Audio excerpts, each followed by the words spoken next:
Hello and welcome to the Point 99 podcast, Season 2, Episode number 6. I can't believe how fast this season has gone. We're already fast approaching the season finale. I've got a slightly longer episode lined up for you today, but fear not, it's nowhere near as long as the Season 1 finale and well within the time to accompany you on your long run. But before I get into the news of the happenings since episode 5 and what you can expect from this beauty, let's get to the intro. For new listeners, the Point 99 podcast is a running podcast for runners by runners. If you're new to running, we hope to have topics and discussions that will help you along whatever path your journey is taking. Or for any seasoned runners, maybe some stories that will have you empathizing with our experiences. Whether it's lessons we've learned during our own journeys, embarrassing stories, or heartstring pulling moments, we hope you'll stick with us while we try share some good vibes, motivation, and positivity. And hopefully we can have a laugh along the way. Firstly, it's good news. I'm officially back from my running hiatus. It couldn't have come any sooner. Even though my stitches came out last Thursday, I held off getting the running shoes on until the start of a new week. And I know it's a silly mindset to have, but I honestly like starting fresh with a 7-day schedule to work to. At the time of recording, I've managed to bag 2 7.5 mile runs, and I've actually felt really good about those. Slightly easy to mid-pace, but really enjoyable and great for the mind. I had planned to get another run in earlier in the week, but unfortunately I didn't have my phone strapped with me at the office, and of course I couldn't have gone without it. But never fear, it's only Thursday, so I've got plenty of time to make up for that lost run. Maybe tomorrow, well, certainly tomorrow, and then on Sunday to push on with the Amsterdam and the Loch Ness 24 training. And with that only being 2 weeks away today being today as in Friday, until the Who Dropped the Dibber gang start rocking up to the Loch Ness 24 campsite, ready to cause chaos, mayhem and destruction in our wake, the training is required. As I've mentioned in nearly every episode in the whole season so far, I'm really looking forward to catching up with so many of the Dibbers at the event and meeting many of them for the first time. A whole squad of the gang were actually out exploring together at the weekend in the Pentlands, which totally didn't give the rest of us a fear of missing out whatsoever. But never fear, we'll be together soon and absolutely smashing out laps at the 24. But before a smooth transition onto the introduction to today's guest, and by far the tallest member of the Dibber squad, not forgetting he was also the winner of the Season 1 giveaway, let's cover an exciting announcement that you might just have missed on the Instagram feed. I'm very happy to announce that the podcast has teamed up with the awesome folks at Twisted Running, and we have successfully launched our very first purchasable product. It's a technical t-shirt which is available in a mega 27 colours and in all the sizes you'd expect. The t-shirt features the standard 99 logo on the left front breast, while also having a funky vector on the back designed by my very own hand, but inspired by some big brand classics. All being well, we should have some follow-up products such as technical vests, caps, and all manners of other items, but it all depends on demand. But partnering with Twisted has meant we have a one-stop shop for merchandise. They deal with everything from ordering through to payment and fulfillment, meaning I can focus on organising guests, writing interviews, preparing graphics, editing audio, the list goes on. So basically everything that goes into running a weekly podcast. I'm definitely looking forward to seeing what this partnership brings and can't thank Ben over at Twisted enough for all the time and help he's provided so far. You can find our club shop at twistedrunning.co.uk, then navigate via the burger menu to the club shop drop down. Yes, the 3 horizontal lines are called the burger menu, and it's making me feel hungry for a McDonald's just mentioning it. Let me know what you think, and if you have any products you'd like to see featured in the future with the same or another design. You know what to do. Even if you can't entertain a purchase just now, why not drop over to the Twisted Running site or our Instagram feed to have a nosy at the design. Enough about all of that. Let's get on to my guests for this episode.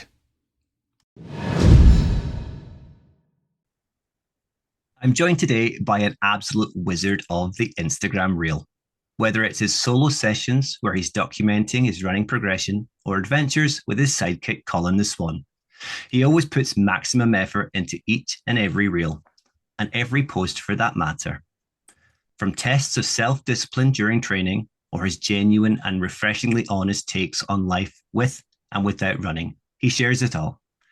It's especially inspiring given that it's on a platform commonly overflowing with fakery. So let's see what we can fit into the next 45 minutes or so. His battles with the PB parkrun bell to his battles with mental health. He gives it his everything, his personal best. It is the one and only Al Hagar. How's it going, Al? Hello.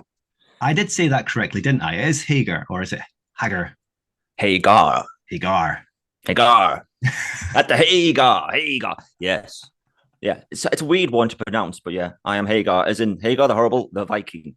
I think you told me that before now. Now you've said it. Mm-hmm. But you're all good. You've had a good week? I have a good week, but I want to know on this podcast, I might listen to now literally tens of people. It's a few more than tens of people, but yeah. I'm in your ear right now, aren't I? Can you hear me? I'm your conscience. Yeah, I just want to say, you out there running now. Yes, you. Did you lock the front door? No. Just think.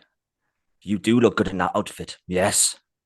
And personal best on this podcast will be the best podcast. And yes, Colin is watching you right now. And yes, you are good enough and smashing it. Hello.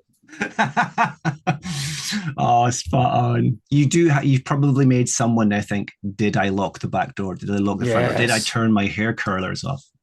Did I leave the gas on? Mm. Those voices in your head. I'm the voices now in your head. Oh dear me. As someone who checks the back door about 6 times before I leave. Yeah, that OCD, and you keep thinking, that last time I checked, maybe that unlocked it. I'll just have to check it one more time. Exactly. OCD at its finest. Yeah. Oh, have you been running today? Did you go out for a run today? No, today is a recovery day, so today is walking. Just a very slow run, but for me, pretty much still a run. Yeah, so just walking around a lot, Stephen, and just see nice places. And it's always nice for a walk to have some sort of goal. So for me, it's normally coffee and cake. Oh, I did see the coffee. Yes, good end. Yes. Yeah, I'll not put the cake on because I pretend I'm being good. So no, just the coffee. Cake day. Oh no, that's a good. I usually do Sundays as my long run, but I've not ventured back out. I'll go out tomorrow for my first run in 2 weeks. So we'll see how that goes. Maybe in 2 weeks, eh? I keep getting these progression runs to do, and they are just ridiculous. I feel like I've got 2 paces, and it's run fast and then faster, and I can't do any other pace. So like tomorrow's progression run is run and then run faster and then run faster still. And so that third stage to me doesn't exist. It's just hanging on for dear life and try not to be sick. And this isn't even a question, because I know you mentioned about running shoes, and Ian had given you some advice, and I'd given you my own kind of 2 cents on the shoes I use. And the Hawkers that I told you about, if I put them on, I just feel like I have to go hell for leather all the time. And that's to say, it's the shoes. It's the shoes. I can't go. I can't give my slower pace, easy pace in those shoes. I can only go fast because they're really light. So I'm not going to wear them tomorrow. I'm definitely not going to wear them tomorrow. I'm going to take it nice and easy because I think I've got 10 weeks to Amsterdam now, maybe even 9 weeks, and I've missed 2 weeks of that training. Right. But So you want to slow it down tomorrow, so you'll be wearing your Dr. Martens. yes, I'll be wearing my Yes. Judge Dredd boots. They're even bigger. Ooh. Chains on them too. Anyway, let's get on to questions because I think we could be really tangential and just natter away. I mean, maybe Totally. we could take the girls' adventure blether. We could take that to another level. Just blether. Wait to get a load of us. Adventure. Yeah. It'd be like, I want to talk about this. Ooh, it's a squirrel outside. Ooh, squirrels. And they just go completely sideways. That was season 1 of the podcast. That was season 1. Exactly how it went. Right. Question 1 then. So again, same with a lot of the guests so far this season. Al has seen a kind of overview of what I'm going to ask him. So he has had the opportunity to veto anything that he's not comfortable talking about or add anything that he wanted to. I did put a question out and asked if anyone wanted to ask you anything. And I've not had anything. No, it's really odd. The Friday's podcast was so well everybody. received. It's probably one of the highest numbers I've had, but there was no questions. So no one wants to talk to me. Are you sure you got the right Al? Did you not want another one? It could be worse, Al. It could be like what we had with Tanya, and it could be Roy Lamb asking for a poo story. Disgusting. Okay, let's get things rolling. And with a little look at where it all began for yourself and a little introduction to running. So can you give us a background on what your kind of interest and involvement with sport was? Were you sporty growing up, football, basketball, I suppose because given your height, or is it more of a recent introduction to the pavement pounding pastime from your drive to 5K and far, far beyond on the horizon? You see, this is so weird because now I'll just listen to the guest's answer. I keep forgetting I'm on the show. I'm just out running, listening to Steve's, lovely tones of voice and just wondering what this guest is going to say this question. Oh, so it's me, right? So sports-wise, yes, my skill wasn't the best at sports. They'd look for the easiest option, which is pretty much you kids go out there and run around that field a few times. So running, yeah, we could run, but there was never any, technique, skill, anything taught regarding running. It was the easiest choice for the teachers. I was quite good at rugby. I think for my size, when it came into throw-ins, no one could out-jump me. Actually, I didn't have to jump. Yeah, for the record, I am 6'8". I'm hoping as you get older, you shrink. I might help a little bit to get through doors. So I was really good at rugby. Cricket, I'm pretty good at cricket too. But again, that meant like the PE teachers would have to get a lot of stumps and bats out, and they couldn't be bothered with that. So I had a couple of lessons of that, and then that didn't really go on. Football, for some reason in my head, I love football. I'm a big Newcastle United supporter. But yeah, I just wasn't blessed for some reason. So football, I was a bit disappointed with myself. Blamed me legs. Not really good at that. So I kind of felt like there was something out there for me, but I just didn't know quite what it was, especially with my size. I was a mean fast bowler in cricket. I think because the ball was coming from such a high angle, batsman couldn't see it. So it was quite dangerous as well. And the whole question whenever I walk into any bar is, do you play basketball? And it's like, no, I don't, young man. Because again, never really had that opportunity. Yeah, I could have been great. I could have been very wealthy. I could be playing in America right now. But I think even those basketball players are huge. Mm-hmm. So maybe being 6'8", it'd be quite nice being small. But I think we've had the same conversation, Stephen, as we're both quite tall men. Even meeting a fellow tall man is quite off-putting. Yes, it is. I don't see myself as tall, which is weird. So, yeah. So when you see me and you point out straight away that I'm tall, just imagine I'm quite shocked at that too. And I'll see a tall man walking towards me and go, my God, he is huge. And then he walks under my eye line. Oh, my word. I'm taller than that guy. And that guy stood out a mile. Like the famous ex-retired football now, Peter Crouch. Everyone kept saying he's huge. And I realized I think I've got an inch on him as well. Yeah. Like, my bird, this is ridiculous. And then I tell people through personnel best, yes, I am quite the tall gentleman. And then when they do meet me, he's like, you weren't kidding, were you? I did warn you. But yeah, so sports, I felt like I was good at something, but I never really got the chance. But yeah, and then things sort of then changed. So 2015 happened, and for me, 2015 is a year I'll never forget. It was quite a traumatic year. Something major happened, which ended up everything changed for me, and my priorities changed to just trying to survive and just trying to get through the days financially as well. And I wanted to keep a roof over my daughter's head. Things were getting really tough. So the only way to do that was I'd have to get the old bicycle out and I'd cycle to work every day. So I said to myself, I will do whatever it takes to keep the roof over my daughter's head. So cycling to work, yeah, I did it before once or twice a month, thinking that's quite good. My office was about 7 miles away, but that quickly turned into realizing I'm quite stubborn and determined. So once I start something, regardless, so like people would say it was torrential rain, I wouldn't even consider it. I'm going, I have to go. So I'm on the bike every single day, going to work and back, and it just became what I did. And I remember as well, there was a snow day once in Durham where my office was, and there was people who lived less than half a mile away, couldn't get the car out the drive. So then we're ringing into the office to say they couldn't come to work that day. I had cycled and risked my life for 7 miles, going sideways like speedway down banks, overtaking parked buses in derelict cars, and I still managed to get in. And I'm thinking, why am I here and there's nobody else in the office? And seeing conditions and challenges and hurdles, it just didn't compute. I have a goal and I will get there no matter what, and just smash through. And I was getting to the point as well where I have to stop telling my mum certain circumstances which I was seeing because it was scaring her.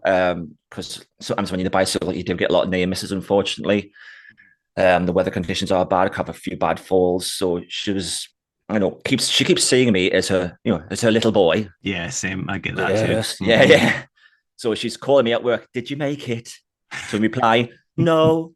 So yeah. So sorry to stop your flow there. I did the same. My mum will message me on my drive to work or something. Did you get to work okay? And my response will be, no, I died. Yeah.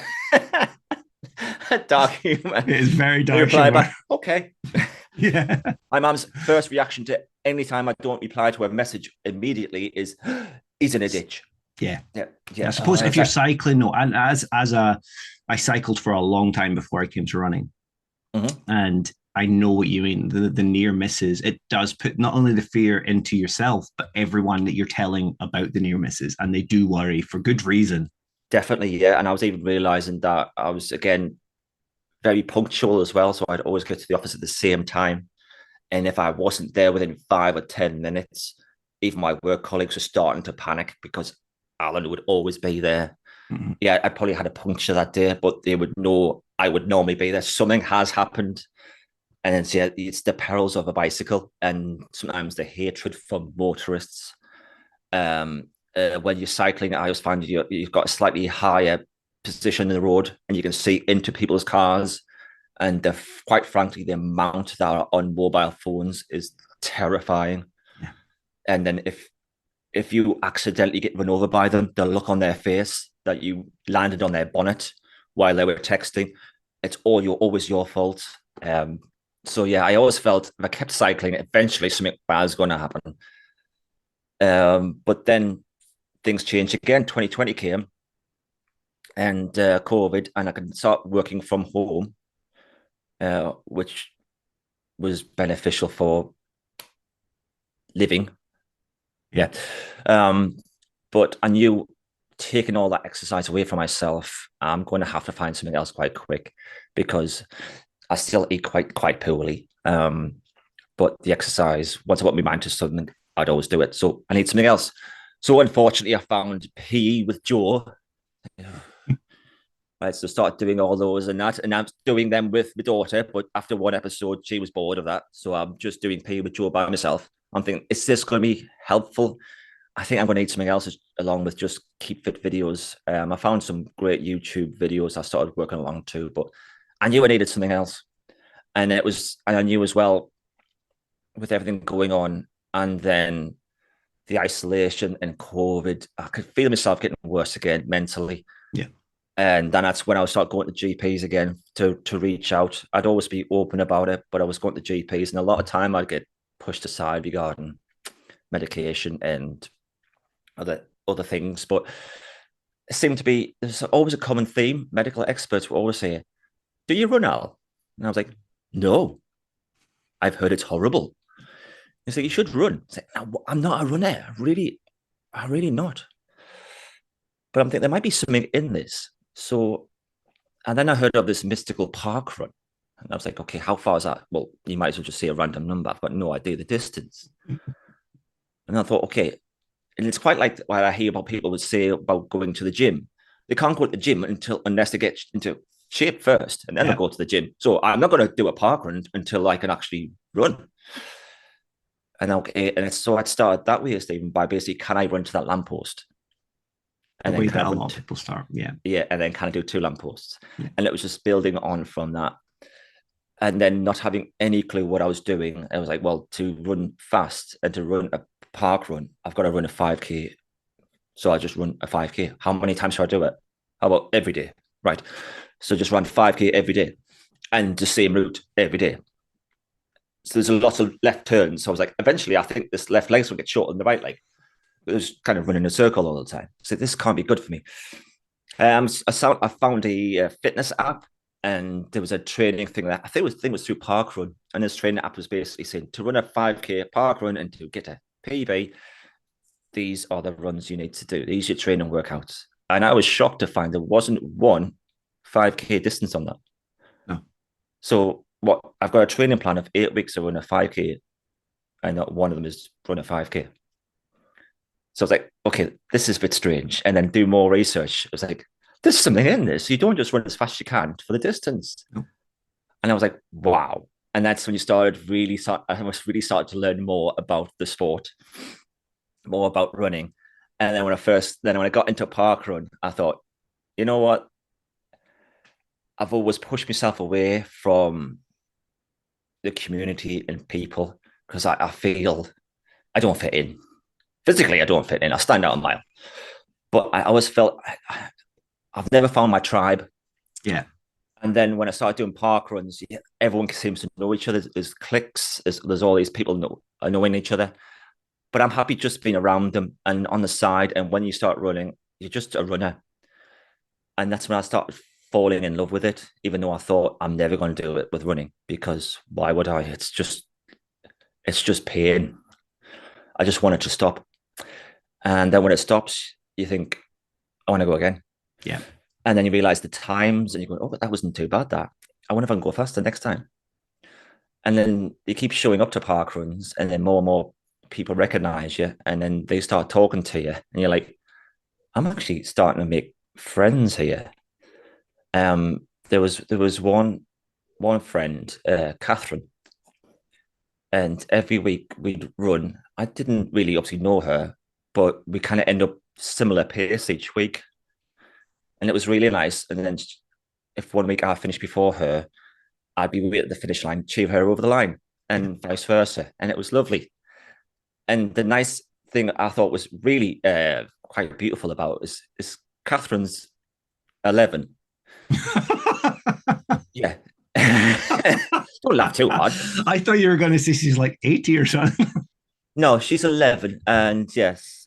And obviously a small little girl, and I'm a 6'8" giant. But running, it equals everything out. Yeah. And we were a similar pace, and there's no hiding place when you run. I'm giving it everything, and so is she. Yeah. And then together we brought this like beautiful little friendship started that we started shouting for each other, and I got to know the parents, and then I started doing little things with the bell and things like that, and ringing the bell when I got a PB. And if she rang the bell, I'd be like standing behind it, slowly clapping. Yes, well done, Catherine. And then now she's just got faster and faster and faster.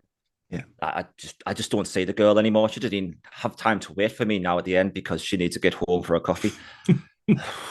But like this, Saturday just gone, I actually saw her. Yes, her shoelaces came undone. So for a brief moment, I was actually in front of her, and then she went again. So that was nice. The old days. Yeah, but another thing, Stephen, was I came up with the idea of, again, running faster can't be down to me. There's got to be another reason. And I always look for the humor and everything. So I thought the reason I'm running faster was because the t-shirt that I'm wearing. I love the t-shirt battle. Do you? Yeah, Again, I'm I not too do. sure if I people do. were I love liking it. it. I do. So on the original account, I was changing t-shirts every Saturday, and I thought, okay, the last time I won, I was wearing a Top Gun t-shirt. This time, I'm going to wear a Jaws t-shirt. Let's see who wins. And I was doing all this work, coming up with these daft ideas in my head and stuff. And then it was like, no one was caring about the 5K battle. No one was caring about what t-shirt won. And I was like, yeah, because I'm not talking to runners, and half these people aren't really following me anyway. So that's when I decided to start my own running account, and Personnel Best was born. And I thought, is this going to work? Is this just a random stab in the dark? Well, I'll give it a go. And hopefully meet fellow runners out there. And then the worry is, oh no, but runners are out there, Al, and they can run. You can't. They'd be looking at your paces and going, what an idiot. They'd be looking at the sweaty man at the end and thinking, and the time he did that, that's awful. Terrible. I'll send him some feedback now. That was awful. But no. And then I realized nobody cared. The running community didn't care. No. And the guys at the very top, the elites, would then come and give you actual advice. And you're thinking, why are you even wasting your time talking to me? And everyone's so helpful and wanting to help everybody and appreciating the journey, because everyone starts where I was. Everyone's their first 5K. So that was amazing. And so from that, Personnel Best started, and the t-shirt battles, that was the very beginning of me just looking for some humor and just trying to disguise it a little bit from the pain of running, and just thinking, yeah, the reason you didn't run fast this week was because of your t-shirt, Al. Obviously, Wile E. Coyote can't catch the road. You're never gonna beat Wile E. Coyote, though. That t-shirt is. I'm sick of seeing it. I can't wear it on the house now. You got a Roadrunner one? No, but I'm actually thinking now I'm going to have to buy t-shirts purely just to run one park run in and then bid it. Mm-hmm. Or just buy a white t-shirt and just pin something onto it. Pin something different onto it every week. Yeah, no, see, I'm down the park run, Stephen, and then everyone's just like in their running gear, and I'm just coming up in these really big, thick, heavy cotton t-shirts. Yeah. Like, what are you doing? I'm like, it's obvious, isn't it? No, it's a lot harder as well. I find it personally a lot harder to run in cotton than I a lot of the time I end up wearing these old race t-shirts now, because I just. But then I also have got to that point where I don't like running with sleeves. I have to run in the really odd looking singlets. So when you see a 6'4" guy that's got less meat on him, then I can't say that. But he's got very little meat on him. It does look very weird. This skinny, bony guy running along the street.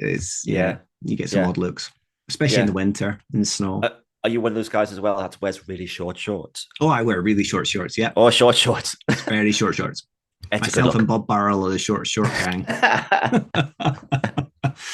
I remember one of our first interactions together. You'd asked a question about how to get faster running a 5K, and I remember, I remember just being in the exact same shoes as you were when I first started my account, because I had a normal account, and family and friends, they don't really care about that side of things. They pretend they do, but they don't. And then you start your account, and it's that fear of, does anyone actually bother? Does anyone actually care? Until you find a few like-minded runners and you bounce off these runners and get to know them. And I think I kind of saw that in yourself as well. I thought, no, I need to. I'll reach out to Al. And you were asking how to get faster on a 5K, Yeah. and I remember your response was, "But why does he give me? Why have you given me that?" And I'd said to run faster on a short distance, you need to push yourself for longer distances. I can't remember the exact response, but like, seriously, I have to run further to run faster? Yeah, And it makes no sense. it doesn't make any sense, does it? I think half the time runners are making stuff up. Like I want to run a 5K fast. Okay, this is what you need to do. You need to run further and slower. Yeah. What? Are you for real? Yeah, I know. It's so odd. It's so backwards. It doesn't make any sense. It probably does make scientific sense, but I never got that. And I struggled for a long time. Even I wouldn't train. I would just turn up at 10Ks and half marathons and I would run them and I'd feel dire at them. I'd never going to run that again. And you'd see me, I'd be on the start line again in a year after. And I'd never ever make any progress. And then I started training properly. And it's probably when I started training for my first marathon, when I started running a lot longer distances, is when my times across the board started coming down. Right. So my half marathon, my 5K, my 10K, my 15 kilometer, they have all regularly been beaten, especially more recently been beaten because I'm running marathon distance and I'm running longer and I'm running slower.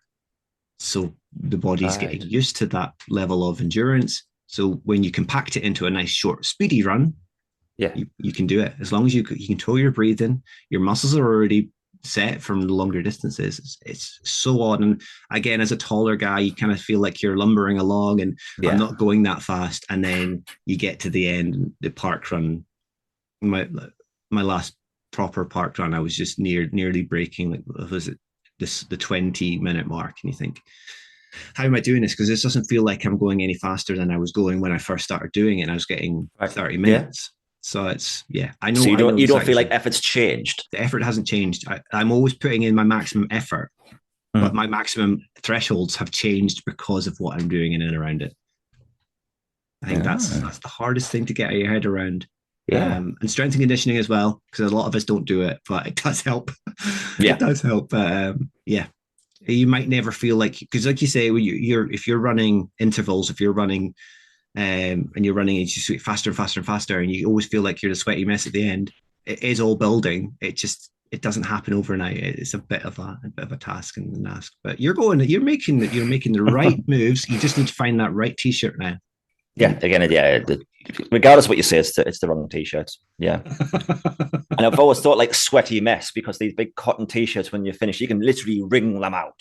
And this is disgusting. And then I'll be finished a 5K and other people will be like scanning, beep, going, and off they go. And I'm like, I'm on the floor. And I haven't got a chance to scan my barcode yet, because it's going to give me 5 minutes. I've given it everything I can stand up now. It's just, the effort. But that goes to show you've put in maximum effort. They haven't pushed themselves. Not to say maybe we don't want to push themselves. They might not push themselves to the edge, but you've pushed yourself. You've put in maximum effort. But then if you've got a cotton t-shirt on, you're not being able to breathe as much. But then I can't say this, because even these t-shirts, I think that someone can feel free to correct me in this, but I think the fitter you get, the more you sweat. I think that is actually a thing. Yeah. I'm so fit. My t-shirts will be like physically dripping when I get back from a run. But if I've not run for a little while, a few weeks, I won't sweat that much. And it's really odd. But if I run 5 days, 5 days a week, I'll be like a waterfall. It'll be like that scene from Airplane. Is it when he's water running down his face, rolling down his face? So no, I think keep at it. You're definitely you're doing the right thing. You should keep at it, and that t-shirt will get beaten. Maybe your cult t-shirt. Maybe that's the one. Maybe that's what it's waiting for. That cult t-shirt. Maybe it's just the right t-shirt. Yeah, exactly. But I kind of get a cult t-shirt. That takes us quite nicely then on to question 2. So smooth. You very smooth. But I didn't appreciate you were into cycling. So that's a nice addition as well. So I think even Ian does stuff outdoors. So if you haven't told him you're a cyclist, then he'll be taking note here. I've told him I'm looking for shoes. And oh my, that guy knows his shoes. He does know his shoes. He does. He loves to show them off as well. What fetish? So question 2 then, and it's kind of hopefully this is a smooth transition. But so you're up and running, and you have your social media account, and you start following the podcast, the running podcast with the two most handsome Steves on the airwaves, and then one buggers off and leaves. So you just so happened to win our season 1 giveaway, including an entry to the Loch Ness 24. So what's going through your head when you find out that you're the one and only winner? Is it excitement? Is it apprehension? Is it fear? But I think I'll add on to because that was my question there. But I think I'll add on to it. You didn't see that you'd won from us straight away. You saw from like a 1,000 other tags that had come up. Yeah, I was getting lots of well done, Al, congratulations. And I'm going, what are they talking about? Are they talking about a failed PB attempt with another T-shirt? I don't know what they're talking about. And then I came home and opened up to Instagram, and straight away there was your lovely face, Stephen, with a spinning wheel. And I'm like, oh no. Guess who the winner is? And yeah, it was basically just hilarity. It was like, because I think that week as well, for the 2 weeks beforehand, I've been dreaming about ultras, but not in a good way. I'm like, why would anyone do this? Probably from following Mike as well, the Pole Fit Ultra runner, seeing really fit people doing ultras, and I push to the absolute limits, seeing the guys at checkpoints, hallucinating, and then sitting down, given force-fed watermelon, then up you go, and then off they go again. Like, this doesn't feel like sport. This is torture. Yeah. And so, yeah, it's all coming to my head like ultras. It's a premonition, but I thought, who does this? Only mad people would do this. And then, oh yeah, you've won the Loch Ness 24. It's an ultra. Do you want to win it solo or the team? I'm like, maybe it's a team. Yeah. And you did give that some serious thought, though, didn't you? I did, though. Will I go solo or will I go with the team? Yeah. I was like, but there's part of me that thinks, again, want to push myself. What is the biggest challenge? It doesn't care if it's stupid or unobtainable. It's irrelevant. You're applying logic to someone who doesn't look at logic. Yeah, run for 24 because I'm pretty good at running half an hour at a park run. So running for 24 hours straight, I'm pretty sure I could be all right doing that. And I think, again, what swung it was our friend Mike again. He replied to my message about should I do a team or solo? And even Mike, the Pole Fit Ultra runner, said, do a team, Al. So, okay. It's a safety net. It is a safety net. I would love the idea of running, especially knowing the route. the route is lovely. And it is perfectly possible to run it solo. But if you've never done an ultra before, running as a team is a very good introduction. Yeah, I've never run a half marathon before. Not yet, anyway. Yeah, that is on the horizon, but yeah. Very close. So no, we'd been talking beforehand, and I did add a note here, and it's the exact same note that I said to you before.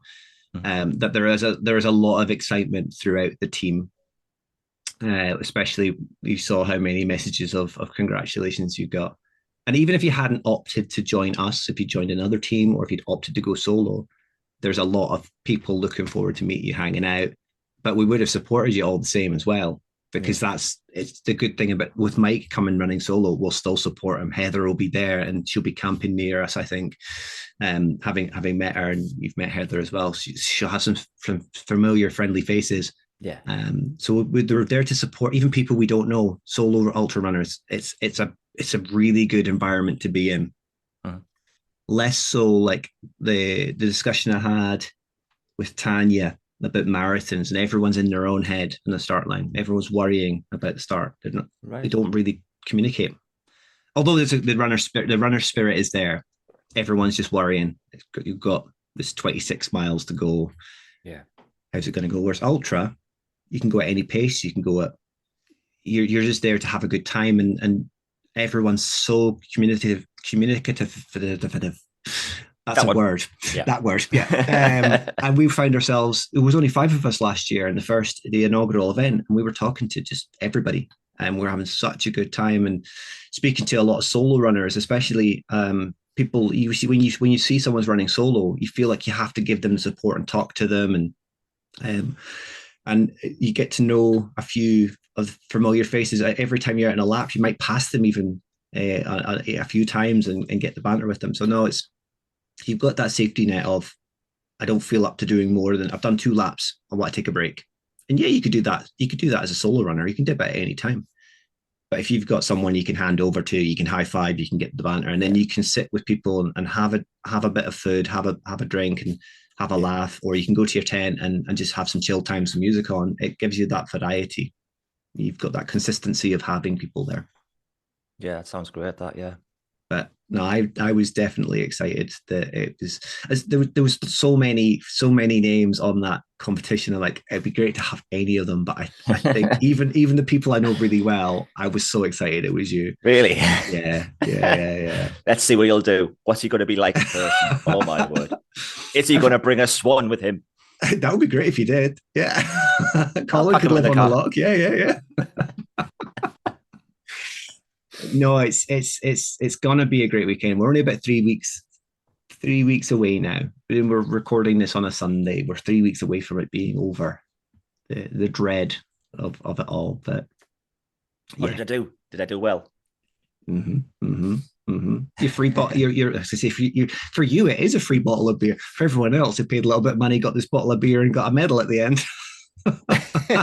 You're getting it free.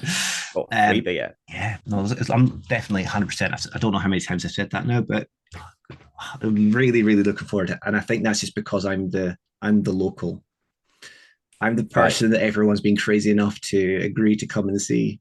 It's all your fault. Yeah, you are the cult leader, and we're all Mm-hmm. coming because you said you got to. And then when we're doing this, we'll also find Nessie at the same time. Well, that's it. There's a Nessie hunting expedition that same weekend. But I do have cult lieutenants as well. It's not just me. I do have cult lieutenants. Lee and Jamie have done it before. You got to be careful how you say that. Now I'm starting to worry. Did I say that correctly? When I edit this, did I say cult? This is why I'm looking forward to meet you, because this straight away we've only 2 questions in, and I've personally had such a laugh already. I've not smiled. Is it not normally like this? Oh, okay. No, there's a lot of smiles, but I don't think it's as normally as jovial. This is really good. I'm a jovial guy. I'm a hoot. Yeah, but actually thinking about the event though, Stephen, and meeting all these like amazing people again. We may touch on it, but for my mental health side, and I suffer from clinical depression, anxiety, and what I'm actually worried about is it's no reflection on them. I'm worried about showing up and then not being me and withdrawing and just feeling the pressure of, oh my God, I'm going to be a letdown to them. They're all so excited to meet me. And then I'll show up and I'll be a letdown. So I've got to really work on that. I know I'm getting better at it, but I just know also I've had a lifetime of thinking this way. I've got terrible low self-esteem. My account is real. A lot of people do love that for it. It's just I'm hoping when I get to an environment where there's a lot of people happy, jovial in groups, that I don't withdraw myself too much, and then I can push myself back and go, no, they want you to be here as well. Go talk to them. And sometimes I'll find myself finding the hardest thing for me to do is just to say, hello, I'm Al. Yeah. Now, I mentioned this beforehand, and I'll be honest to the listeners as well. I know exactly where you're coming from. Yeah. That I love being around people, but I also love being myself being on my own, but having people around. So I might just retreat to my tent and just sit with music on, but still have the option to then interact with people. And I think as a team, there's a lot of puppies. There's a lot of puppies in the team. I mean, I'm one of them. And it's because we have bursts of excitement. We're excitable little puppies. And then I think most of the team are similar, that we do have that anxiety side of things of I like being around people, but I also it's an apprehension of it too. So I don't think you'll be on your own. And if you do need time to just say, I'm just gonna go and have a moment. Yeah. No one's gonna say anything. It's Right. just, I think we'll have a few people like that, and certainly I will be. I talk a lot, as you probably know, but at the same time, I can quite happily just sit and not say anything. Yeah. And things go on, like you know far too well yourself. Things go on in your head, and you're like, I'll just stay quiet for a little bit. Did I say that last thing that I said and it didn't quite maybe hit how the way you thought it would when you said it, and then you start doubting yourself and you start worrying, and yeah, Yeah. that is always going to be a downside with any type of event or team based thing. But yeah, no, we'll just have to cross those bridges when they come around. But if you even need to take a lap, and you go for a lap, and that's the quiet time. Then that's the quiet time. Yeah. It says a lot that you have this event where you can either run on your own or as part of a team, and you've got a guy who's only ever run 10K. Is seriously considering at one point, and it wasn't the bravado of the solo. It was, I'd feel safer on my own, Yeah. and I'll run for 24 hours on my own, because at least then I'll not disappoint anybody. I'll just be out there running, and I could even hide behind a tree for a little bit, but no one will know. Yeah, exactly. So it's almost like a safety net. So yeah, a lot of us runners are solo runners and get used to just being in our own head, and then suddenly being around groups is like, oh, I don't know if it's a socially awkward thing for myself. But yeah, there's a lot of things going in my head at times, and it gets too noisy, and that's one of the reasons I run, to quiet those noises down. Yeah. Yeah. No, I certainly feel that. I feel that mindset, because if I haven't been running for 2 weeks, and I've had a few tough days because I haven't been running. I haven't had that outlet. I'm I don't know how you see it. And a few of the people that run in the Central Belt, they do know this already. But when you're so remote like I am, and the only person that's nearby is Lorna, so we live very close to each other, so we do have the ability to go running together. But when you're seeing the events popping up on our team calendar, and it's those sorts of events, you feel like I don't like classifying it as FOMO. I don't like the phrase FOMO, fear of missing out. You just feel that thing of everyone's meeting up, everyone's getting to know each other a lot, and I don't really know anyone. So Yeah. when they come up, I know in one part of my head, I'm like, that won't matter. Everyone will still be super genuine. They are a lot. I've met a couple of them before, and everyone will get involved. But at the same time, you're like, well, by that point, they all know each other. Is it going to be a little clique? Am I going to feel left out? But I know how you feel. Yeah. Yeah, that's exactly how I'm feeling, Stephen, because I think it was Andrew Gregory. He said, "Al, you're quite big in Scotland." I'm like, am I? What's that mean? I'm big everywhere. I am, really. He says, "No, you got a lot of like Scottish followers actually love your account." It's like, oh, it's amazing, really. And so yeah, and then you see from a distance all these like formal or like social runs or get-togethers, and you see the same faces all getting in big groups, and you're happy. It's like, oh, that's great. But you also, there's that little part of you just feels, and as I say, it's not formal, is it? But you just feel a little bit taken back by it, and I feel a bit left out.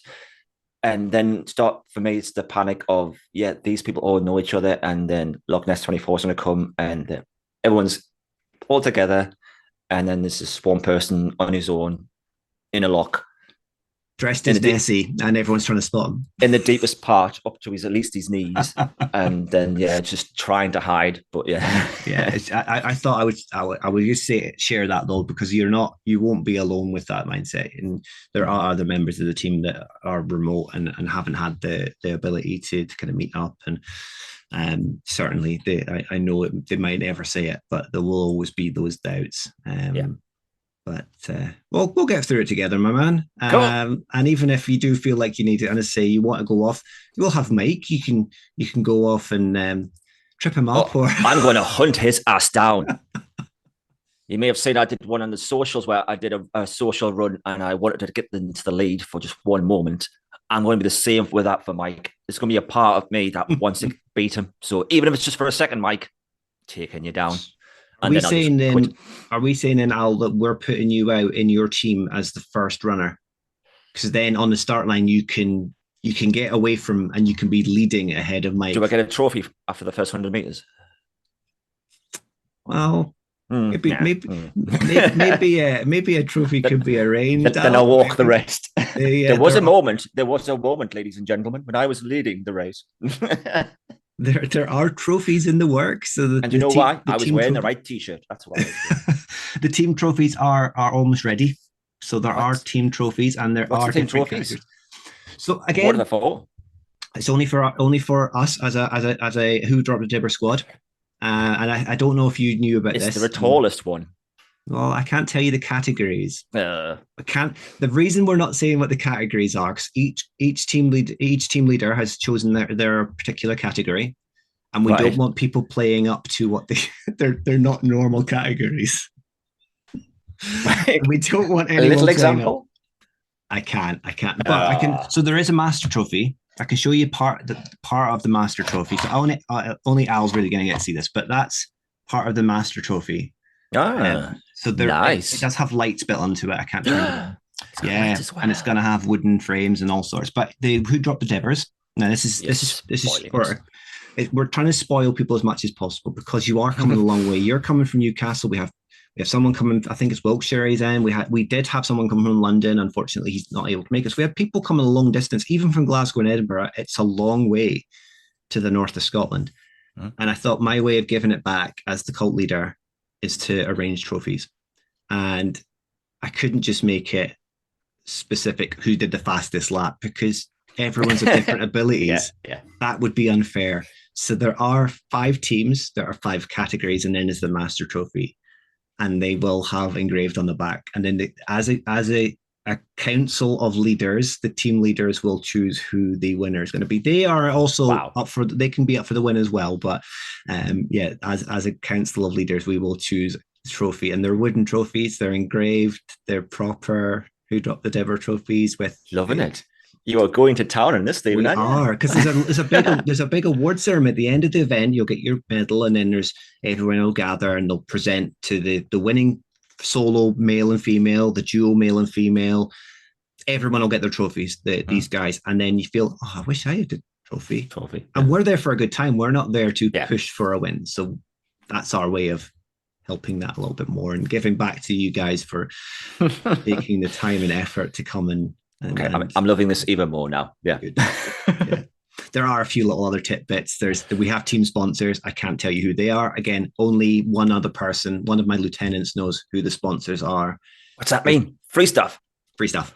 Free stuff. We have free stuff for you. My favorite price. So we have two team sponsors at the moment, and we have a potential of a third one. I'm doing my darndest to get everything sorted for everybody. You are working hard, my friend. I am. But I need to get back to you guys.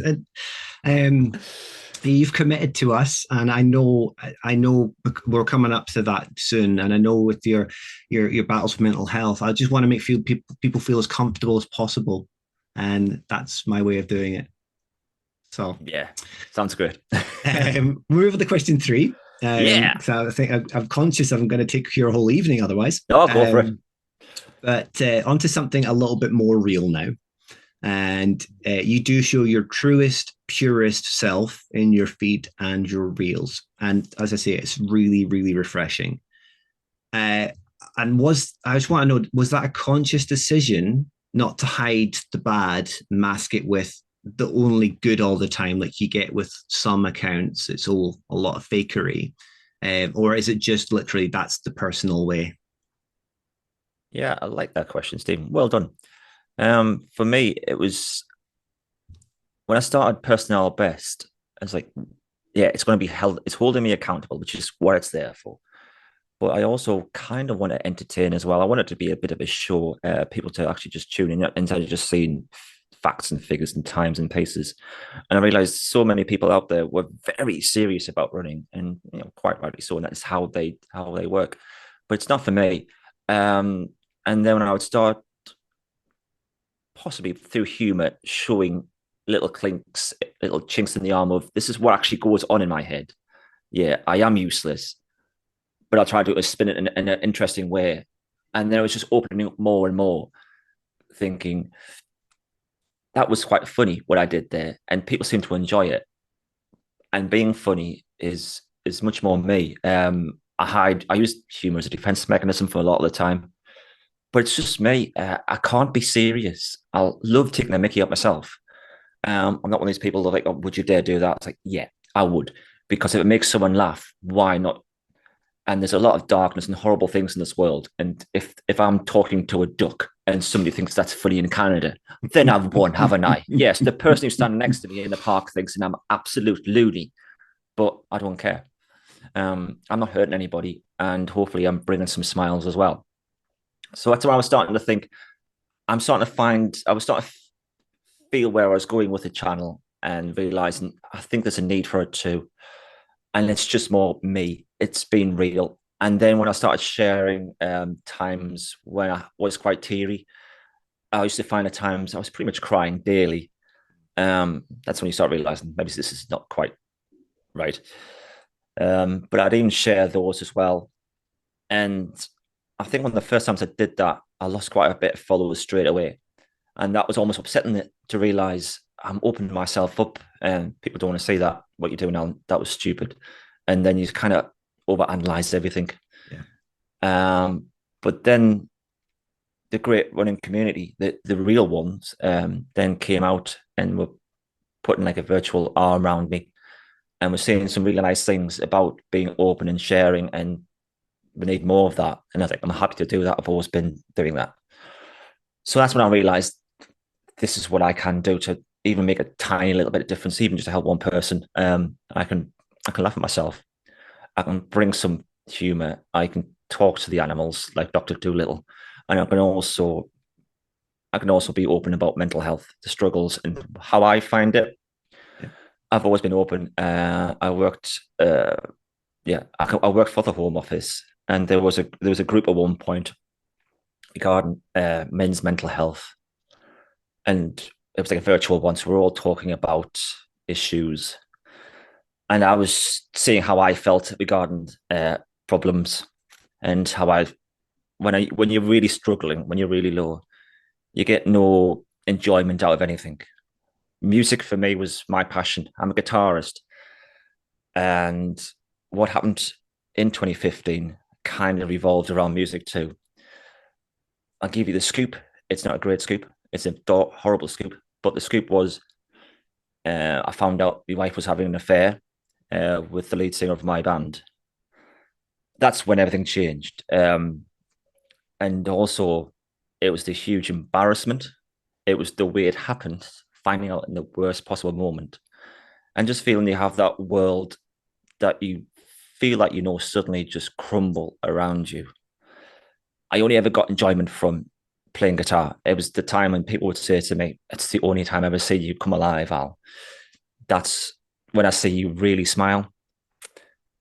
And because it was regarding music and band related too, I hated music as well. Yeah. I got to the point, I've got some guitars in the house. One's a really special one. It's kind of like the one that Dave Grohl plays in the Foo Fighters, who's pretty much my hero, Dave. I pretty much want to go out in the street and smash that. And it's like, that's how much I hate music. Guitar, passion, I've got no interest. I'm done. I stopped listening to music. I couldn't even listen to songs that I loved anymore. It got to the point I started knowing I needed something because I was just staring at a wall for a lot of the time. There's no passion. There's no interest in doing anything. Almost like I want to hurt myself. I don't want to smile because smiling again doesn't feel real. I shouldn't be happy. So I needed something else. And I was searching for happiness. I kind of lost my stick there. Where to go? Yeah, so I smashed the guitar up. Lost enjoyment. That's right. I did find listening to podcasts started helping me. And I found the reason was it was just I felt like I was among friends again. Listening to people in my ears, I could go for a walk and I'd be in a conversation, and suddenly I started coming back from that dark place. music took me to that dark place, but podcasts was kind of starting to bring me out. And then when I was in this home office meeting, talk about men's mental health, I was opening up about how, I've got no passion, I've got no interest, I don't want to do anything. And afterwards, a CEO contacted me and said, thank you, because he was on a meeting, not for himself, but for his son. And he didn't really understand much about mental health, but wanted to have a little bit more of an insight so he could talk to his son.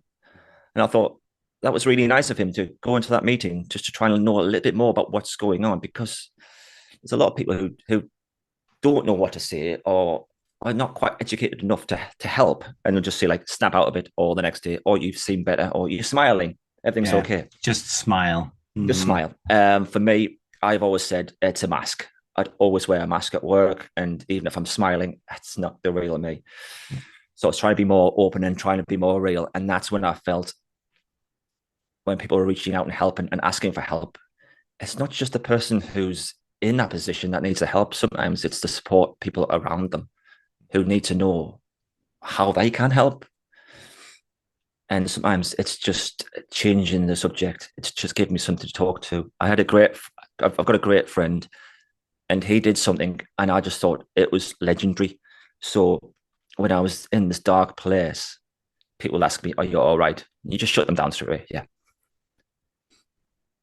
And then my friend would know this. So we live quite a distance apart. So he would send me a message.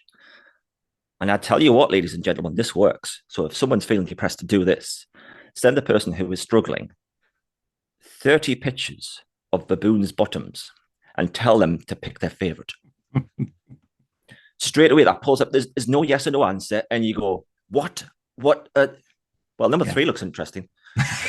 and you go, oh my word, it's worked. And then the next week, he sent me loads of pictures of sheds and said, pick your favorite shed. So I thought it was a great technique. Instead of just saying, are you okay? And then what people say is, then ask again. It's just another way of getting that conversation going. So I realized I want to help. How can I help? And that's when I started Personnel Best as well. I wanted to be real. I want to be open and available for anyone who wants to talk about any of these issues. Just talk. I'm always here. The real side was something else I started with COVID in 2015. Sorry, COVID in 2020. People had to isolate, things like that. And what I did, I wanted to bring me friends and family together. I know my mum and dad were suffering, being on the lonesome so much, and they're very family orientated and miss not seeing their children. So I decided to develop a quiz show, a Zoom quiz. But I'm not just going to do a Zoom quiz. That's not my way. So it turned into an episode. It turned into a show, a whole show with everything going on. So there was, so it was done in a way, but in my own way. And the afternoon show was born. Now the afternoon show had Meg, who was quite small at the time, sit next to me. She's shut up now, but yeah, Meg was sitting next to me. But when I don't have Megan, when she goes back to her mum's, I replaced Megan with a brush. Now, she was my co-host, Megan. So when Megan's not there, I replaced her with a brush. But I wasn't an animal. It wasn't just a brush. I put some eyes on it and move it around a little bit.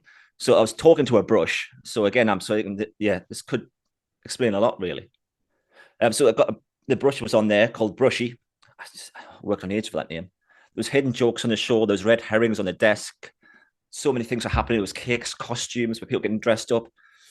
I'd be talking in the street to things, coming up with ideas, and people would see that and thinking, what are you doing? But for me, again, it's helping loved ones. That would have helped you as well, though, wouldn't it? Because it was a massive distraction. Yeah, your mind is elsewhere. You don't have the time to think about other things. Yeah, exactly, Stephen. And that's when I realized that helps me too. I'm helping you, but it's helping me. It's giving me something to do because I've got a very creative brain. And I realized through my employer, I was just a number. I was just an office bod. Get on with it. When you're done, we'll replace you. There was no humanity there, and you can't think for yourself. So having that chance to start doing things for myself, being creative, and realizing people loved it. One person even said it was the highlight of 2020. Now, I know the bar is really low, Well, I'm taking that. So yeah, that was really good. So the afternoon show began. Megan was on there as well, my daughter. She got used to a bit of camera time and talking to me and working alongside me. So she got used to daddy being silly and talking to people in the street and stuff. But yeah, I love that. So I could laugh at myself. And as I've said, I find there's a lot of darkness in the world. So if we can laugh at each other, I'm not hurting anybody. And then after that, yeah, I think it was in 2022, I joined a men's health group. And on there, I wanted to help contact more men out there who were struggling with their mental health. And the first video I did on there went quite viral, quite quick. And it was just me talking to myself, saying to the guys out there, look, it's good if you can talk. I'm going to talk to you now. This is how I feel. And it's terrifying that people my age, the biggest killer is suicide. Yeah. I was like, of all the things out there, especially in men, young men. yeah, it's like that's the biggest killer. And in the UK, 3 out of 4, 3 of them are male. It's like men just can't talk about these things. You tend to find if a woman's got a problem, she'll go to the GP and she'll find out something doesn't feel quite right, and the GP goes for it. When a man does it, the GP will ask, how long have you felt like this? And the fellow will normally turn around and say, oh, not long, it's about 7 years. It's like, why wait? Yeah. But the stigma, the thinkingness, it's a sign of weakness, or it's not. It's not it's a sign of strength. Yeah, if you it's can not stand up masculine and say, to admit it, and that's yeah.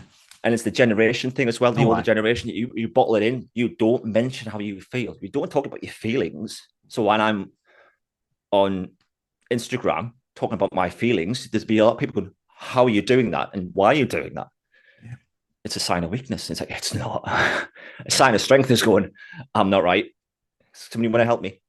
And the amount of people out there who want to help you is amazing. So I wanted to make a difference. So yeah, I started doing that and I realized people were saying I was quite almost natural at just talking to the camera. It's like, okay, thanks. But as long as it can help somebody, it's worked. And then I realized through personal best and the mental health side, was getting people coming up to me in the street and saying, I love your channel because I struggle. And I was like, whoa, you struggle? Do you want to go for a coffee? Yeah. And just take them for a coffee. And we'd have one coffee, Stephen. And they'd say to me, that's made my week. I was like, really? Talking to this guy for one coffee? And you don't realize it's the small things. Yeah. It's the smile at somebody when they walk past. It's the holding the door open.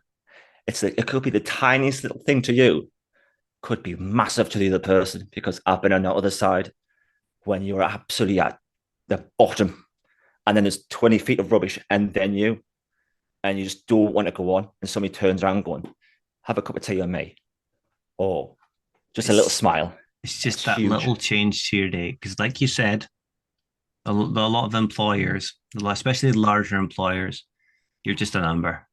There's no appreciation, there's no thanks. You just, every day is the same. You get up, you go to work, you come home, there's nothing, and you get into that mindset of, what am I doing? Yeah. And to have that small amount of change, just that. When I said about risking my life getting to work on that bike, and then putting 20 years service into that employer, and then they basically just phoned me up and saying, yeah, we're cancelling your contract for mental health. Bye. And I was like, after everything, I've given everything for somebody. What was I doing? Yeah. I never put myself first. And now it's time to close that door and start a new one, and helping other people as well. You're really good at this, Al, because that takes us on to the next question then. Yeah, thanks. I was actually, 2 of those questions blended together. So I was going to say it's the biggest thing I find is, especially I would classify myself as a younger guy, but less and less so. That's less the case. But you don't get a lot of guys sharing their feelings, especially our sort of age range, because it is wrongly seen as not masculine. And Mike covered this as well. But then, like you say, it's having the knowledge of the correct ways to speak to someone. And like your friend has done with the baboons, bums, and the sheds, I've done that in the past with a good friend of mine who struggles, and you get messages late at night saying, I might just end it just now. You think, send them a meme. Because you don't have to respond. You got to respond. You just want to distract them from what they're thinking about, because he's had a few drinks, he's not thinking right, and send a meme, has a laugh, send another meme, has even more of a laugh, starts forgetting about what he was going to do, goes to bed, wakes up in the morning. Yeah. And he is right. He is taking the medication. He is speaking to the right people, but it's it's like in the moment. People don't think right in the moment. I've not thought right in certain moments, and no, it's having that refreshingness from yourself to know that someone's going through something, but also you can reach out to yourself, and you can feel more than welcome to reach out to people, and if they're real, like the people that stuck around when, I won't use the word I was going to use there, the people who left because things got too real for them, then they're not genuine. They're there for the fake side of Instagram. They're not there for real people. And you've got that base of followers now that appreciate it and really do respect the honesty that comes from it. So no, totally kudos, and hopefully that long continues. It's the kind of last thing I'll say on that though is it's very much like you say, your humor masks a lot of it, and your creative side. It is, for the third time in the space of a very short time, I'll bring up the Robin Williams effect of, for such a creative guy and such a funny man, he was masking a lot of pain that I'm not sure if he was sharing that with people, but to have a creative mind as well. I do identify with that comment a lot, and Robin Williams, because until you've gone through utter despair yourself and the darkness and the horrors of not wanting to live another day, and then you come to the other side and you can just make somebody smile, why not? It's just like, you never know what they're going through. And I've said before as well, when you've got that runner's jog, when you run towards somebody and they're running the other way and you smile at them and they don't smile back, don't be hard. It's not their fault. You've done your side of the transaction. You've passed on the smile. They might go down the road and go, oh, I didn't smile at that weird tall guy. Oh, I was in the zone. I'll smile at the next one. And you're passing on the happiness, but you don't know what that person's going through at that moment. They could be dealing with the worst day of their life. Yeah. But you give them a little smile, and that could actually make a big change for them. I mean, they could be that person that's come to a sudden realization as well that they're a lead singer, and we both know what lead singers are like, because I used to be in music and bands as well. They're the worst type of human being. Horrible. Even without any other accents, they're the worst type of human being. Yeah. Packing up after a gig, get the microphone, I'm done, and walk away. That's it. There is a hierarchy in bands as well, though. You'll know this. It's a hierarchy in bands. I'm a bass guitar player, so nice. How does a bass guitarist turn on their amplifier? They hug it, they kiss it, and they tell them that they love it. But at least we're not a drummer. Anyway. Drummer jokes. Oh, we're gonna. You mentioned there, unfortunately, the unfortunate ending of a long, quite a long time job. Mm-hmm. That door has unfortunately closed, but with that closure, it has opened up, or at least you're opening up new avenues, new adventures, and new doors. And it's involving something that you've already spoken about there that you love and enjoy. So can you share a little bit more about this new step? And I think maybe quite a good time to share the account as well that kind of goes in your new account if you want to. And otherwise, it's going to be people looking at Easter egg hunt now. If you want to share that account, just share a little bit about that side of things. Yeah, thank you. So I've always loved creating content. It's what I love doing, and I love helping. And I love just coming up with crazy new ideas and pushing boundaries and just trying new things. So with Personnel Best and just making content all the time, I've always got so many ideas going on in my head. And I'm thinking, what could I do next? How can I help? How can I help local businesses? Because it's a hard world out there. Yeah. People are really struggling. So I created another account. It's got to have Al in the title. So Personnel Best created Social Al Marketing. And what I want Social Al Marketing to do is just to take over business accounts who are struggling, or don't have the time to do their socials, socials can be such a great way of marketing, advertising, and getting new clients. But a lot of people either don't know a lot about social media or have the ideas, the creativity, or basically the time Or to they're do that. overwhelmed by it as well. Absolutely overwhelmed by it too, yeah. So what I'm basically saying from social marketing is I will take that off you, I will run that, and I'll do everything I can to make it creative and engaging and reach the maximum amount of people I can for you. And that can then leave you to just work on your business and do what you do. If you're a flower arranger, if you're a cake maker, just do that. Let me come in now and again and take a picture of a cake and do something stupid. And then I'll just carry on and just try and get you as many followers as possible. And hearing a lot of people say I'm quite natural, like talking to the camera, things like that. It's like if you don't want to talk to the camera, I'll do it for you. I know some people are a bit worried about talking to the cameras and going to socials and especially doing live things. No, I'm not. I'll just do that. So I'm trying to help people locally, but it can also just worldwide. If there's businesses out there, I can take it off your socials and give it that personnel touch. But yeah, so that's my idea, Stephen, of going forward with social Al. But I've got a few other things in the background, and I'm thinking, this could work too. But we'll see. So stores open. Yeah, I'm quite surprised talking to like entrepreneurs. They're basically saying, you may think this is the route I'm going to go down, but it never goes in a straight road. It could go everywhere, and you might end up doing something you never thought you'd be doing. But you're starting that journey, and that's what I'm excited about. And again, I've talked to some people, and they're going, "That's going to work." I'm like, "Really? Do you think do you think there's a market out there?" And they're like, "Not really that side. I think it's going to work because I can hear it in your voice. That passion's there." Yeah, you've got the self-belief, and people believe in you as well. Yeah, but then you won't know until you start until you start getting leaflets out, or that. Well, you don't want to do it in digital leafleting until you start getting those out, because some people have never thought what the use of Instagram or the use of Threads or the use of Twitter and Facebook, because they're bakers, like you said, they're bakers, they're florists. They don't necessarily have an interest in social media, but a lot of people do. Yeah, and it's such a great platform. It's has its downside, but for the most part, it has a lot of positives. And yeah, so let's social use marketing the positives. Yeah. Perfect name as well. No, I'm looking forward to seeing how that goes, and if I have anything that I can utilize you for, then I personally will as well. And if it doesn't work, I could always do an OnlyFans account. Sexual.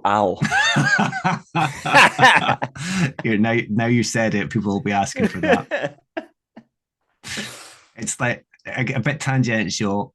Being a nerd, I saw an article, and it was Henry Cavill, and with him being dropped from being Superman and being dropped from being The Witcher. Yeah. There was someone did the calculations, have done the maths. Henry Cavill started up OnlyFans. He would be the highest grossing OnlyFans poster in the whole of time, OnlyFans time. And it's probably true. But there's a market there too. There is a market. Right. I think we'll end now with one final sort of question. What's on the horizon for Al, but more specifically events, because we've covered a fair amount there. But I know that there is one significant milestone event that you are looking forward to, because it is on home turf. Yeah. It's not necessarily related. I'm from the northeast of England, and if anyone knows the northeast of England, we are famous for one run. It's a really big one, a half marathon, and it's the Great North Run.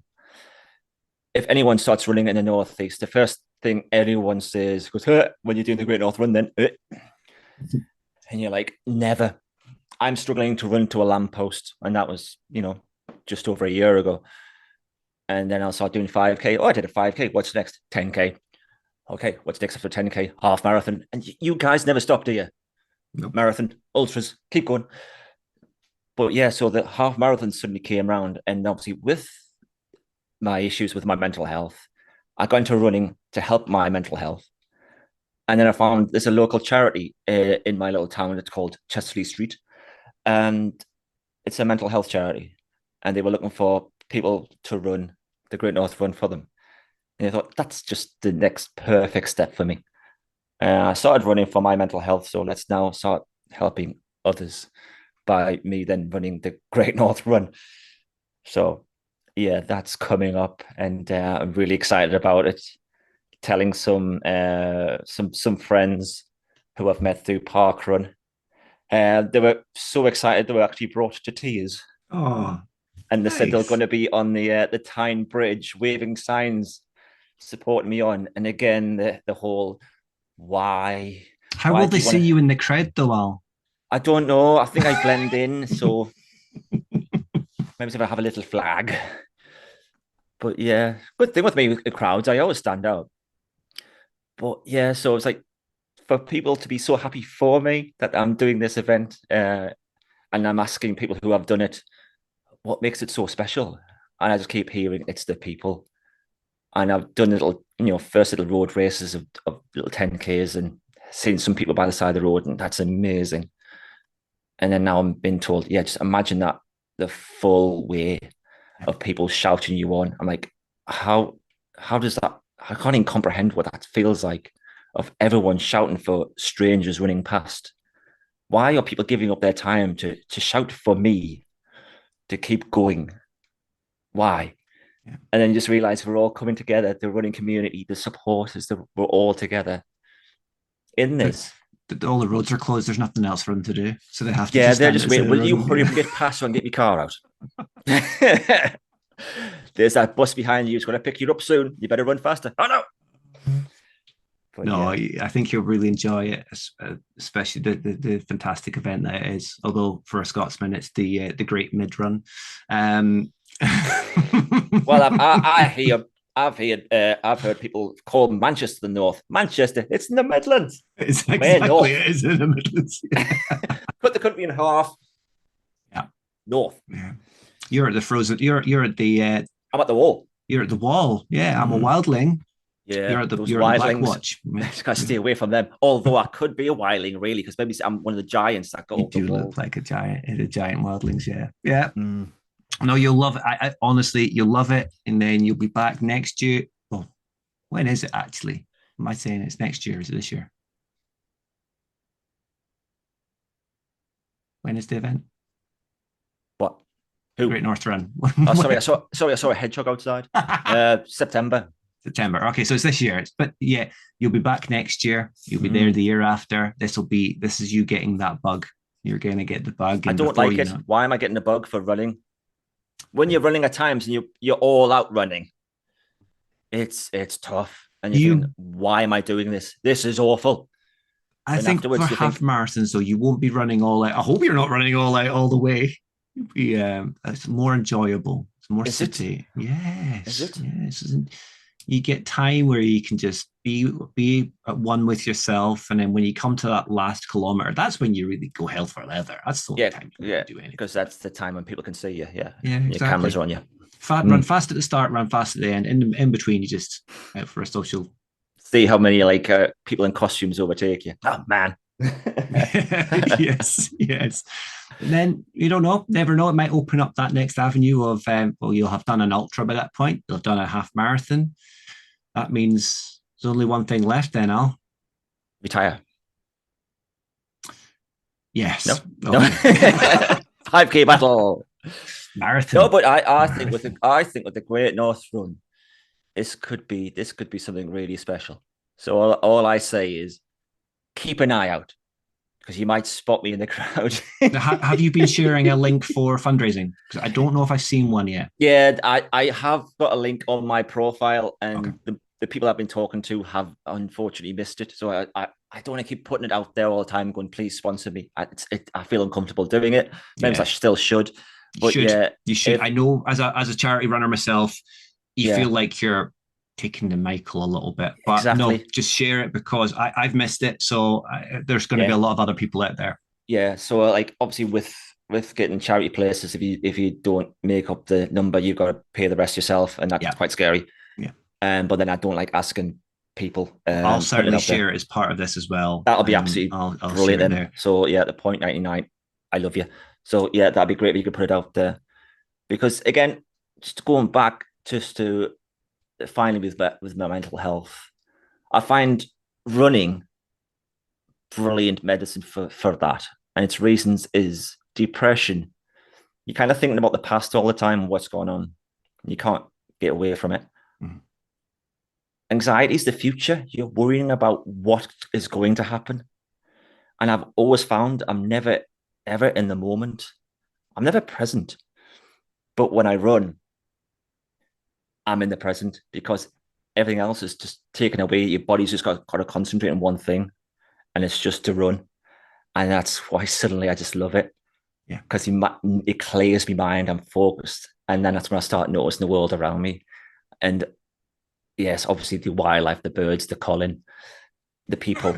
But you're also just suddenly just happy and where you are. And that's when I got the running bug and realized there is actually something to this. And then the running community and the people all supporting you. And it's like, yeah, this is special. It's a slow burner to begin with, but it does. Yeah. It eats at you. Yeah. Is it like a drug you can't get away from? It's like one of those infestating fungi that take over and host. They take over and host the person. That's all we are. We've been taken over by the running bug, and we're now just walking fun guys. We're all fun guys here. It's really addictive, like heroin or Kit Kats. You can't get away from it.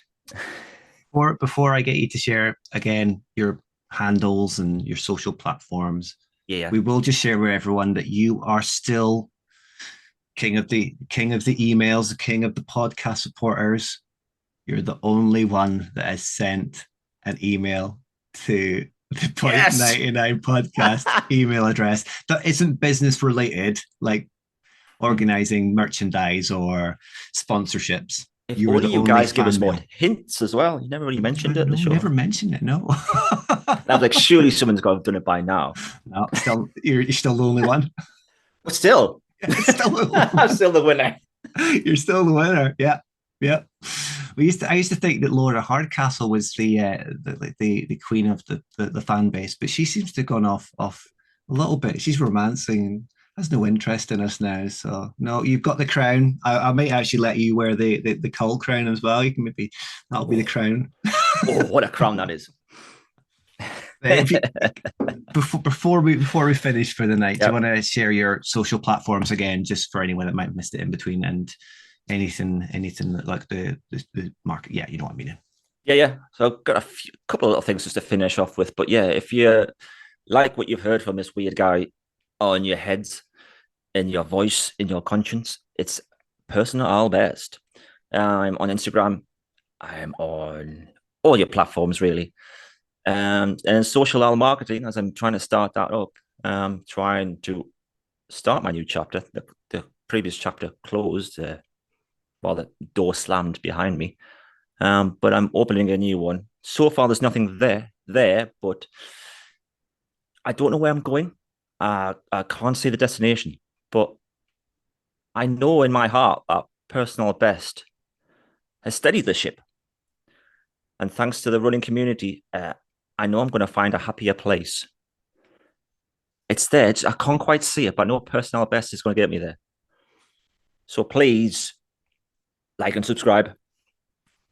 Love my reels. Watch them again and again.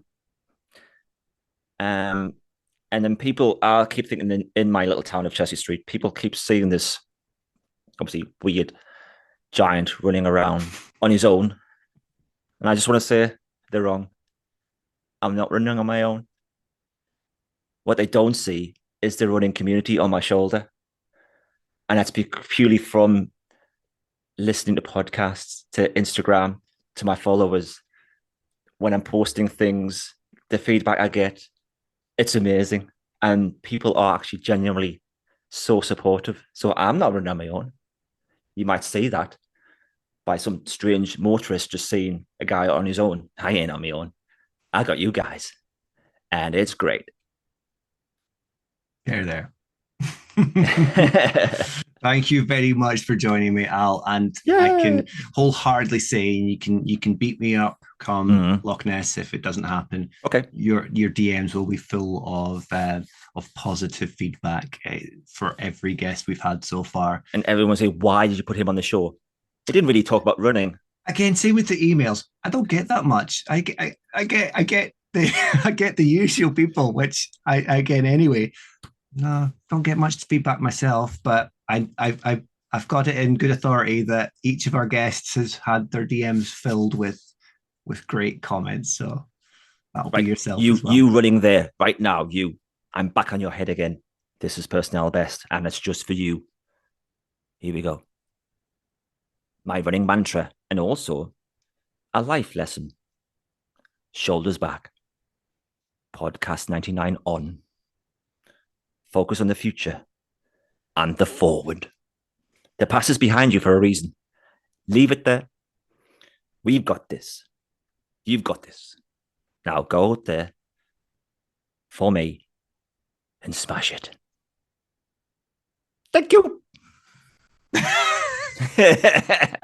Fantastic. I honestly had so much fun interviewing Al. Having spent a good 30 minutes talking to the chap before hitting record, I can categorically say that he is one of the nicest and funniest people I've had the honour of speaking to. I honestly can't wait to meet him at the 24 and have plenty of laughs. As mentioned in the interview, Al will be running the Great North Run in aid of a charity, and that's the fantastic charity If You Care Share Foundation. The If You Care Share Foundation dedicate their time to helping those suffering with mental health issues. So I'll be dropping Al's fundraising page link into the Instagram post for this episode because it's an extremely valuable charity and one that is close to Al's heart. So if you can drop any pennies into the fundraiser, I'm sure Al would be very, very appreciative. You can also find the link via Al's page at person_Al_best in his Linktree link there. So that's Personnel Best. Many thanks to Al for joining me and giving me such a great laugh, even during difficult subjects. My head honestly hurt by the time I'd finished speaking to Al. But who do I have up next? Well, having teamed up with the folks over at Run Kaizen earlier in the season, I'll be welcoming one of the co-founders to the show. We'll be discussing his love of running, but more importantly, letting an expert give you the rundown on the app itself. I'm not sure if he's volunteered to come talk to me or if his co-founder Michael has dropped him in it, but I'll be joined by Josh Sambrook for episode 7. So join me next week to hear for our first official company, I guess. Fingers crossed this one actually makes it to air this time. But until then, I hope you stay safe, enjoy your runs, and you'll hear from me soon.